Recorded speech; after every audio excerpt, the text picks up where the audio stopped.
How's it going, everybody? I am Donut. This is, of course, a Black Lives Matter, all cops are bastards, and trans rights supporting channel. If you're not supporting that shit, get the fuck off this channel. This is Squid Game, Season 1, Episode 3, The Man with the Umbrella.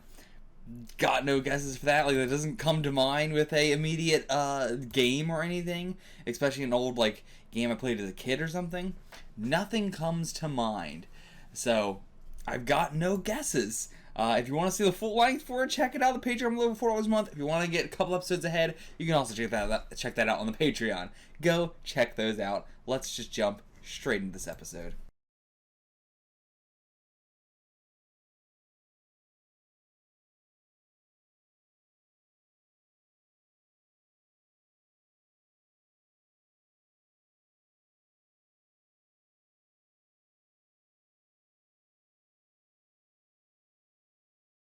Okay, so again, first off, when this game got introduced, I wasn't sure how I felt about it because I was like, I'm not really sure what they're supposed to be doing here. What are the rules exactly? But then it became quickly apparent what the rules were.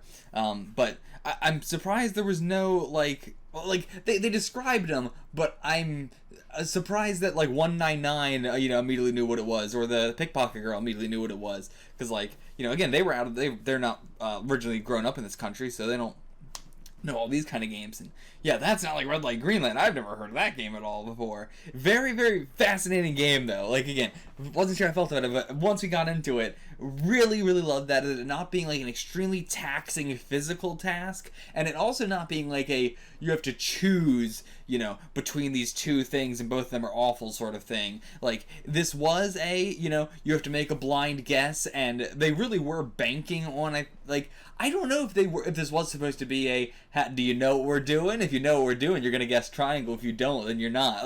Or do they think that people are just everybody's going to make a random guess, and the very few people who didn't was because of X, Y, or Z, like cheating, really. Because yeah, I wonder if that was supposed to be a part of it or not. Or also if that is a part of the original game, like where someone asks you, hey, which shape of these do you want, and then you have to try and get it out. Or if it's by difficulty level, maybe. Who knows how the original one works. But this is fascinating for a death game scenario where it starts out like with even somebody with a triangle is like, well, okay, it's a good thing I picked a triangle, I can do this. But you really, really got to take your time to make sure. And again, everybody's immediately going, well, we just start carving it out. Most people do the lick it and try and use the liquid from that to get it a little bit more. But yeah, it makes the most sense to just start licking it and to just get through that the back layer, because for all this shit, it's indented inward. Like if you're holding the face of it, it's indented. The lines are indented versus it should be flat on the back. So you can lick through the flatness of the back up to that indentation where you can just pop it out. That's probably and even then you shouldn't want to pop it out. You want to lick it as much as you can and then still just carve it out, that little tiny bit that remains. But most of them did not have the time for that. And I love getting to see the thing where they're all seeing Ji-hoon do it. They're all seeing him lick the back of it, and then they all start to do it too. And we see a couple other people get out of it successfully that way, assumingly, they had some time left. But yeah, seeing all the people see your main character do something and they all start to follow to do it in the death game, that is quintessential shit. Love that. God, I love to see him leading the party. Meanwhile, Sung-woo just absolutely throwing them all under the bus, knowing what this game is, knowing it would be way better if they all pick triangle, and straight up lying to them. Just especially when Ji-hoon picks the umbrella and he's like, oh fuck, the other ones might have a chance, but why even do it as well, the other ones might at least have a chance. Why would you do this at all? He's clearly already putting that knife right in the back. I was waiting for that, and it's already happened. Damn Sung-woo, already. But he's thinking, if I can get, number one, then that's what I want. And this is one where I know what the game is. I know how I can have an advantage and they can have a disadvantage, and I'm going to take it while I get the chance. Because, again, at the end of the day, he thinks he's going to have to kill him anyway. They're all being so giddy about this. Meanwhile, they're going to have to kill each other at the end. Because this is a one-person wins scenario. So, you want to team it up and everything, but at the end, you're going to get killed. And, that's also a big reason, would I come back to this knowing it's only one person gets to win sort of thing? And maybe that's not the case. Maybe it is you know, it's been a little bit ambiguous. Like, maybe there is, like, the winner can be a team, and then you can split it. Maybe, you know, that's a possibility. Because I do think the death games where, you know, a large portion of people can win a lot of money are more viable of why you would go back to do this. So that might be a possibility. But Sung-woo needs, what was that, 6 billion? But I mean, to be fair, it's 45 billion. So no matter what, he's covered. He's fine. He can handle the you know, expense of lawyers and court fees and all that shit to get this settled out after he pays it out anyway. I'm not sure how much he can do that with. Like, is there stuff that he just can't solve with money here legally? Maybe, but then that's not going to matter if he gets more money anyway. But yeah, he should have plenty of money to deal with that. And the rest of them don't even have $1 billion in debt. So I think they're, you know, they're good. Like, they could definitely split this money. So he's being a terrible, terrible asshole. Now, what else happened to this episode? We got, like, I guess, you know, I wasn't sure how much. It was like, well, you got so little information with the pickpocket girl going through the vents and from that. But, truthfully, they both successfully got out of this easy peasy lemon squeezy because she did that. You know, who knows if Sung-woo gave her a guess as to what the game was probably going to be based off that? It didn't seem like he did, but she kind of knew anyway and picked up on it. So, like, yeah, I definitely, if I was in this scenario, I think I would have also gone with the umbrella like an absolute fucking idiot. I would have gone with the umbrella. Just, it's a cloudy little, you know, place that they're in. Like, the walls are all cloudy and stuff, so I would have thought, okay, well, I gotta go with the umbrella. But no, damn. This game was probably my way better than the first one, in my opinion. Like, the first one was great and was that, like, first getting to see everything terrifyingness, but the just having to do something so mundane and something that is so, like, repetitive of a thing you're doing, like, as you're trying to carve this thing out, and it's like, do you do it fast, do you do it slow, which was also the thing of the first one, but, like, yeah, there was so much that went into this, and although it was very short, and it was very, like, you know, non-consequential in terms of, like, you know, not a huge number of people died, and not anybody that we know of died. I mean, there was the one guy that we saw when we went through, like, the montage of people, I believe. But yeah, the guy who died on the slide, I believe we've seen before. But regardless, absolutely love this game. So yeah, sorry, going back to what I was saying earlier with the going through the vents and everything like that, like, the small amount of information that they got actually did help them tremendously, helped everybody who got out tremendously there. So, sneaking in the lighter and the cigs, extremely smart idea. Like, one, because I'm sure you would not done this game as well if you were, you know, if you did not have those cigarettes. Like, if she did not smoke, I don't know if she would have won this or not, just because her nerves would be completely shot. And two, again, obviously the lighter helps in a major way. But even on top of that, I think the cigs actually helped as well. Sneaking in that pocket knife, brilliant idea. No use for it just yet. I mean, obviously the use for it for the vent and everything, but I feel like there's going to be an even better, like, there's going to be a very key use we have for that at some point. And what's that going to be? I don't know. We also had player, I don't remember the number they were, but we had somebody who got honeycomb in their thing, then they were taken aside when they were led back in. So they have someone that they're trying to game the system with. Like, maybe there is a betting pool and they're trying to get their guy to win. Why would you pick this guy? I don't know. But they're definitely trying something here. Whether, I don't think he knew it from the start. I mean, maybe he knew it from the start. Maybe he is like a plant or something. But I don't know how that would work, because we already have our police officer here. So what other kind of plant would we do? And I mean, is it just one of them that's doing this? But then how would it be one of them doing this without, like, them knowing? You know? But, like, that someone was missing and blah, blah, blah, blah, blah. Not exactly sure how that works. That one's very much so still a mystery to me. Not sure where we're going with this guy being taken to the side and being given some special treatment here. So then we have the police officer who, man, everything's going smooth for him. Goddamn, everything's coming up policeman. Like, holy shit. Everything is just coincidentally working so well, and he's taking so many extreme risks that are just, nobody notices. Which, again, leads me to believe this has to be the first time they're doing this. I feel like I'm going to mention this every episode, but this feels like it has to be the first time they're doing this. There's just so much that would only happen if they've never planned for this sort of shit. Like, there's so much that they've clearly never planned for, which, and anytime you're doing something like this, of course there's going to be 1,000 billion things you didn't plan for. But the more you do it, the more you're accounting for those things and having chances to think about those things. Unless you've done it for so long that you're forgetting to check for those things. So again, it could go either way. But this does not seem like an organization that would get lax, so I'm going to go with, still, it's their first time doing it, which would also explain why they don't seem to have bought out the police or seem to be worried about getting caught, but yet they are also worried about getting caught. So,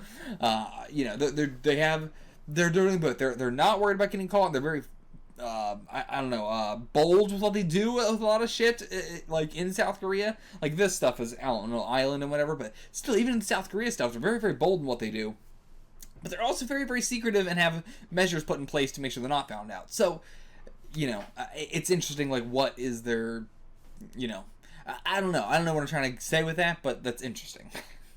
We got the order on the masks that, we have the circle is the lowest, then triangle are the gun ones, I assume. That's just what their thing is. They are just the gun guys, and the squares are, the superiors. And then frontman is obviously our highest superior that we know of yet, because, his name is literally Frontman, so there's got to be something there.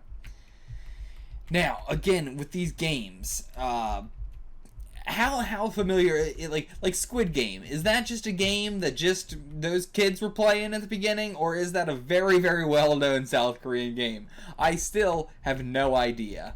So, like this, we got that black and white flashback as well, but it seems like this is a very, very popular game. Like, everybody knew what this was immediately once they said sugar honeycombs. So yeah, again, there's very little. They didn't really explain the game at all, so I'm surprised so many people got it. But who knows how many foreigners there actually is here. The gigantic jungle gym is very fascinating. Again, it was solely just going for this, the vibe of you're doing this on a play. Like, they want the visual of this to be hilarious, and, that is definitely what we're getting. Last game, I don't know if it had the best visual for what they were going for. Like, maybe the ground should have been more grassy and stuff if they were going for red light, green light, but it was still, this one, the just shot of them overhead doing this is absolutely got to be iconic. It's so good. I don't know how they're going to top it with other games, but the giant playground, them all just sitting here doing this, yeah, just brilliant.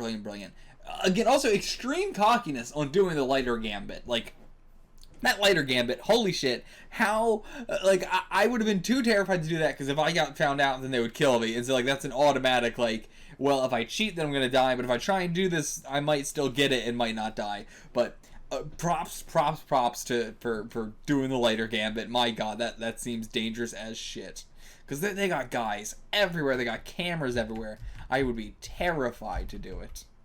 Wasn't sure how much I felt about Ji-hoon as the protagonist in the first two. He was good, but, it was, I don't know how I felt about him specifically, but this episode super duper sold me on him. My god, Ji-hoon is absolutely hilarious, and such that, just seeing him lick the back of the thing is so specific for what I want from this character. I don't know how to describe my favorite kind of death game main character in any other way other than greasy, gross, dirty, funny as well, very funny, but just that vibe of being very slimy and gross and greasy, and even though what he was doing wasn't that disgusting, with the sound effects and everything, they're really trying to make it way more liquid than anything. That's the best way I can describe what I want out of a death game main character. Liquids.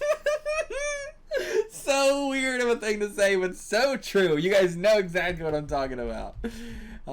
You want someone who just constantly looks so pathetic and so the way he's hunched over is so goofball, but in a sad way. Man, he does just still look and act like an overgrown kid. And like the fact that we have the surrogate father figure for him here too as well with 001 with the old man. Excellent work as well with like the, oh yeah, I bet your father beat you a lot as a kid or spanked you a lot as a kid, just by how like entitled he was in this death game to be like, can I get chocolate milk? Like, I am the exact same way. Regular milk I can't handle whatsoever at all. I have to drink chocolate milk if I'm gonna drink milk at all. In a death game scenario, I would not go up and be like, hey, excuse me, can I get chocolate milk, please? He's so, like, entitled is the best word. Like, he thinks he's gonna get chocolate milk in a death game is the best characterization we've gotten for him so far. And yeah, just the old guy in general was very, like, I wonder what was going on with the old guy at the end of there. Like, or sorry, not at the end, but like when they were picking what shape they wanted. Did he clue into what this was and still went, you know what, whatever, I'm gonna go with the star. I can still do the star. You know, or what? Because what was that expression they was giving? What was that like? I don't know. I mean, also the fact that his like sweat was the thing that like made him realize how he should do the licking the back of it thing, and his sweat was so gross. So like it's not clear sweat. No. That's some gross ass gray sweat. Oh, gray gross ass sweat. So nasty. Compared to, like, I'm just, like, going through the episode right now, and yeah, everybody else has very clear sweat, but not Ji-hoon. He's got that gray, fucking opaque sweat. Gross.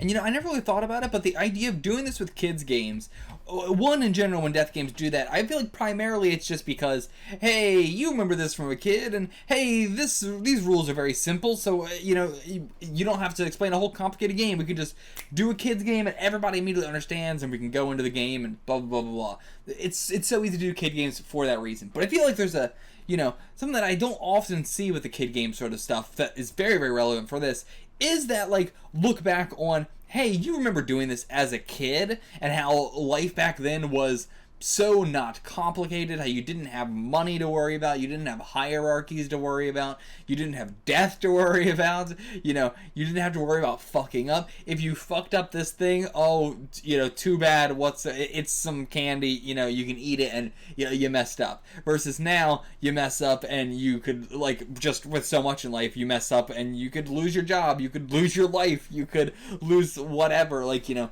you mess up stuff and it's so much bigger nowadays versus as a kid.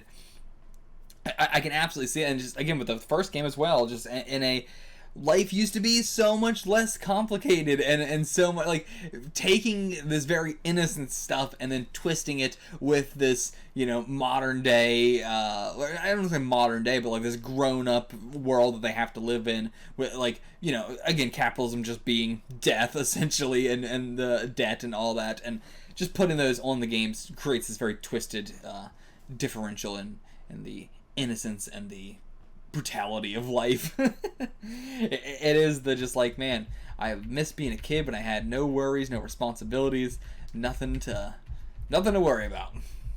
I will say we kind of got two more characters in this one as well. I was wondering if we were going to be, you know, introducing and fleshing out more and more of this these background cast people as we went.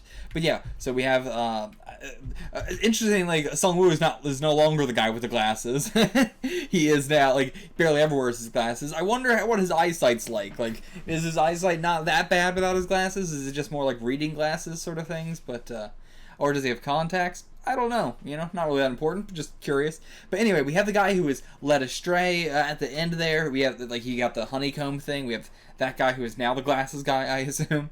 Then we also have the scraggly hair girl with the cigarettes and everything. Like, she's also a bit of a new player in this, so interesting that we're building up our cast a little bit more here just to kill them off later. And yeah, like, this would have been a bad place to have one of the team die. We're just going to keep calling them the team for now. But yeah, like, they could have easily had one of them die here and have it be a big emotional thing, but I think it makes the most amount of sense to have, we introduce our team in Gamble 1, you build up the team as being a good team in Gamble 2, and then once we get to, I say Gamble, but Game 3, and then it's going to start to be one of these people is going to die off. And who's going to die off first? It's probably going to be 199, as much as I don't know. their team's pretty solid. Like, their team is so small that there's not a lot of expendable people. I could definitely see us going through another game with none of them losing.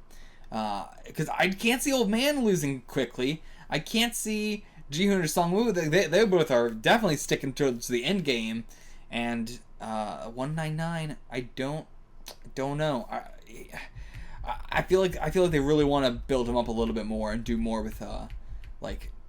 I feel like they want to do more with him, but I feel like he's definitely gonna be the first to die. But I feel like they're gonna do some more with him. Getting to see more of the intricacies of how the organization works, the pink suits as I've been calling them, that is excellent. Like seeing their little like places where they sleep and what that looks like, and how they're preparing for the next games and all that sort of shit. Absolutely dig that. Absolutely dig it. Glad we have a policeman here just for that, like, you know, just for getting to see more of that stuff in general. Though crawling through the air vents got us some of that too, so.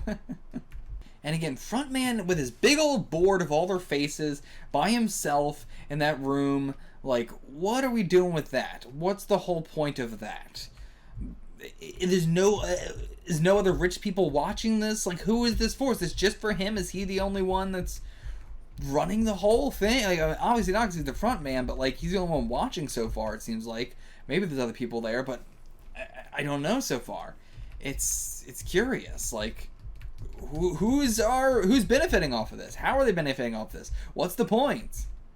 And by the way, speaking of capitalism and the world we live in, that whole bathroom scene is so encapsulates the capitalistic world that we are a part of. Like, my God, it's so perfect. The line, damn people never listen until someone screams and shouts, is exactly on the fucking nail. Like, my God, hit that nail on the head. Fucking brilliant line. Like, just the whole scene is brilliant. It is just like no matter how bad the situation is, no matter how much you say, I need to do this, obviously, how do you not comprehend that somebody may need to use the bathroom? How has that not crossed your mind? How is this complicated to you? How can you expect somebody to just go to the bathroom at these specific allotted times? And like, again, that could just be a metaphor for so much shit. Like, how do you expect X group of people to do Y in the way that you say that it needs to be done, when the more realistically, obviously, it would be done in this way? Like, whenever there is a problem that has an obvious solution, or whenever there's a problem in which they're like, well, you have to fix the problem in this way, in which it very clearly cannot be fixed, like going to the bathroom at X time cannot fix the problem of, I need to use the bathroom. That's just not how problems work. You can't just have a system for it and then say, well, that's the way it works now. If you don't do it through that way, you don't get to do it. And it's just like, that's not feasible in a real world. It's just not how anything works. And again, like, there could be a problem, and nobody's going to listen to that problem until the screaming and the shouting. Nobody's going to listen to that problem until it starts getting to a point in which they go, now this is inconveniencing me. Now I have to deal with this problem. So, like, bathroom scene, so well done. Absolutely, that, like, you have to make a ruckus to get heard at all. Brilliant. How do they make bathrooms so relevant? Absolutely love it. Alright, I think that's it for this episode. Honestly, the bathroom stuff is probably my favorite part of I mean, not the game is probably my favorite part, but other than the game, the bathroom stuff was excellently done. Everything about it was so well done. Having to support each other, you know, having to have someone else in the rat race with you that's helping you and got your back and everything. Keeping the people above you off of you. Like, yeah, there's just so much in that. So much in that. Getting little peeks at what everybody else is getting to do in life. All right. I could go endlessly on for that bathroom scene. There has to be a YouTube breakdown for that scene because it's so good. All right, I will see you guys for the next episode. Until then, get the fuck out of here.